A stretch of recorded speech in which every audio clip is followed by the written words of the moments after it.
MDH chana masala. ಈಗ ಕಡಲೆ ಇರಲಿ, ಹಲಸಂಡೆ ಬೀಜ, ಕಪ್ಪು ಕಡಲೆ ಅಥವಾ ಬಿಳಿ ಕಡಲೆ, ಎಲ್ಲವೂ ಸ್ವಾದಿಷ್ಟವಾಗುತ್ತೆ. ಕೋಲ್ಕತ್ತಾದ ಸಾಲ್ಟ್ ಲೇಕ್ನಲ್ಲಿರುವಂತಹ ಐಪ್ಯಾಕ್ ಕಚೇರಿ ಮೇಲೆ ಇಡಿ ದಾಳಿ. ಮೃತ ಭಿಕ್ಷುಕನ ಬಳಿ 4.5 ಲಕ್ಷ ರೂಪಾಯಿ ಪತ್ತೆ. ಗೌರಿ ಹತ್ಯೆ ಆರೋಪಿ ಚುನಾವಣೆಯಲ್ಲಿ ಸ್ಪರ್ಧೆ. ವೆನೆಜುವೆಲಾ ತೈಲದ ಮೇಲೆ ಅಮೆರಿಕದಿಂದ ಅನಿರ್ದಿಷ್ಟಾವಧಿ ನಿಯಂತ್ರಣ. ಇದೆಲ್ಲವನ್ನು ನೋಡೋಣ ದೇಶ ವಿದೇಶ ನ್ಯೂಸ್ ಟಾಪ್ 9ನಲ್ಲಿ.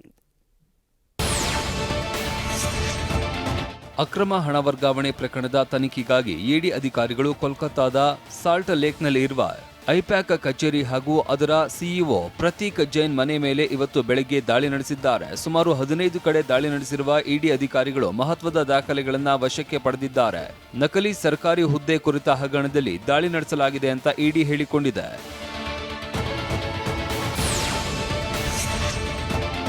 ಐಪ್ಯಾಕ್ ಅಂದ್ರೆ ಇಂಡಿಯನ್ ಪೊಲಿಟಿಕಲ್ ಆಕ್ಷನ್ ಕಮಿಟಿ ಹೆಸರಲ್ಲಿ ಇರುವ ಈ ಸಂಸ್ಥೆ ಪಶ್ಚಿಮ ಬಂಗಾಳದ ಆಡಳಿತಾರೂಢ ಟಿಎಂಸಿ ಪರವಾಗಿ ಕೆಲಸ ಮಾಡ್ತಾ ಇದೆ. ಟಿಎಂಸಿಯ ಐಟಿ ಮತ್ತು ಮೀಡಿಯಾಗಳನ್ನ ಇದೇ ಸಂಸ್ಥೆಯಿಂದ ನಿರ್ವಹಿಸಲಾಗ್ತಾ ಇದೆ. ಈ ಸಂಸ್ಥೆಯ ಮೇಲಿನ ದಾಳಿಯ ಉದ್ದೇಶವೇ ಬೇರೆ ಆಗಿದೆ ಅಂತ ಪಶ್ಚಿಮ ಬಂಗಾಳ ಸಿಎಂ ಮಮತಾ ಬ್ಯಾನರ್ಜಿ ಆರೋಪಿಸಿದ್ದಾರೆ.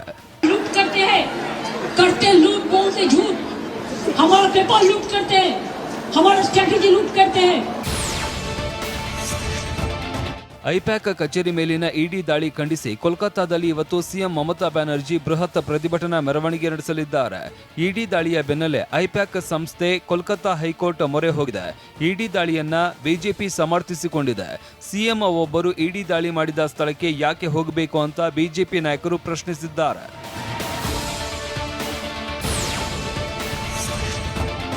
ತಿರುವನಂತಪುರದ ಆಲಪ್ಪುಳದಲ್ಲಿ ರಸ್ತೆ ಅಪಘಾತದಲ್ಲಿ ಸಾವಿಗೀಡಾದ ಭಿಕ್ಷುಕನೊಬ್ಬ 4.5 ಲಕ್ಷಕ್ಕೂ ಹೆಚ್ಚು ನಗದು ಸಾಗಿಸ್ತಾ ಇರುವ ಆಘಾತಕಾರಿ ಸಂಗತಿ ಹೊರಬಿದ್ದಿದೆ. ಆಸ್ಪತ್ರೆಯ ದಾಖಲೆಗಳ ಪ್ರಕಾರ ಆ ವ್ಯಕ್ತಿ ಹೆಸರು ಅನಿಲ್ ಕಿಶೋರ್ ಅಂತ ತಿಳಿದು ಬಂದಿದ್ದು, ಶವದ ಬಳಿ ಕಂಡುಬಂದ ಪಾತ್ರೆಗಳನ್ನ ಪರಿಶೀಲನೆಗಾಗಿ ಪೊಲೀಸ್ ಠಾಣೆಗೆ ಕೊಂಡೊಯ್ಯಲಾಯಿತು. ಪ್ಲಾಸ್ಟಿಕ್ ಡಬ್ಬಿಗಳ ಒಳಗೆ ಹಣವನ್ನ ಸಂಗ್ರಹಿಸಲಾಗಿತ್ತು ಅಂತ ಪೊಲೀಸರು ತಿಳಿಸಿದ್ದಾರೆ. ಒಟ್ಟು 4.5 ಲಕ್ಷಕ್ಕಿಂತ ಹೆಚ್ಚು ಹಣ ಪತ್ತೆಯಾಗಿದೆ. ಈ ಪೈಕಿ ನಿಷೇಧಿತ 2,000 ನೋಟ್ಗಳು ಮತ್ತು ವಿದೇಶಿ ಕರೆನ್ಸಿ ಸೇರಿದೆ.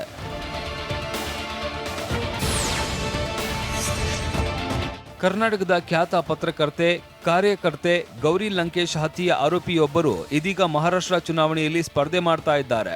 ಅಚ್ಚರಿಯಾದ್ರೂ ಸತ್ಯ. ಗೌರಿ ಲಂಕೇಶ್ ಹತ್ಯೆಯ ಆರೋಪಿ ಶ್ರೀಕಾಂತ್ ಪಮ್ಗಾರ್ಕರ್ ಮಹಾರಾಷ್ಟ್ರ ಮುನ್ಸಿಪಲ್ ಕಾರ್ಪೊರೇಷನ್ ಚುನಾವಣೆಯಲ್ಲಿ ಸ್ಪರ್ಧಿಸ್ತಾ ಇದ್ದಾರೆ. ಜನವರಿ 15ರಂದು ಮಹಾರಾಷ್ಟ್ರದ ಜಲ್ನಾ ಮುನ್ಸಿಪಲ್ ಕಾರ್ಪೊರೇಷನ್ ಚುನಾವಣೆಯಲ್ಲಿ ಸ್ವತಂತ್ರ ಅಭ್ಯರ್ಥಿಯಾಗಿ ಸ್ಪರ್ಧಿಸ್ತಾ ಇದ್ದಾರೆ.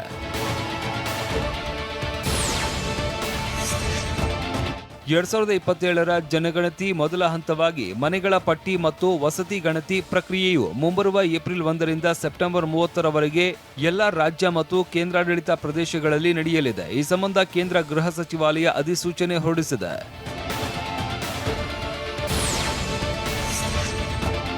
ಮರಾಠಿಗರ ಹೆಮ್ಮೆಯ ಮಹಾರಾಜರಾದ ಛತ್ರಪತಿ ಶಿವಾಜಿಯವರ ಕುರಿತಂತೆ 20 ವರ್ಷಗಳ ಹಿಂದೆ ಅಂದ್ರೆ 2003ರಲ್ಲಿ ನಾನು ಪ್ರಕಟಿಸಿದ್ದ ಪುಸ್ತಕವೊಂದರ ಬಗ್ಗೆ ಆಕ್ಸ್ಫರ್ಡ್ ವಿಶ್ವವಿದ್ಯಾಲಯ ಇಂಡಿಯಾ ಸಂಸ್ಥೆ ಸಾರ್ವಜನಿಕವಾಗಿ ಕ್ಷಮೆ ಕೋರಿದೆ.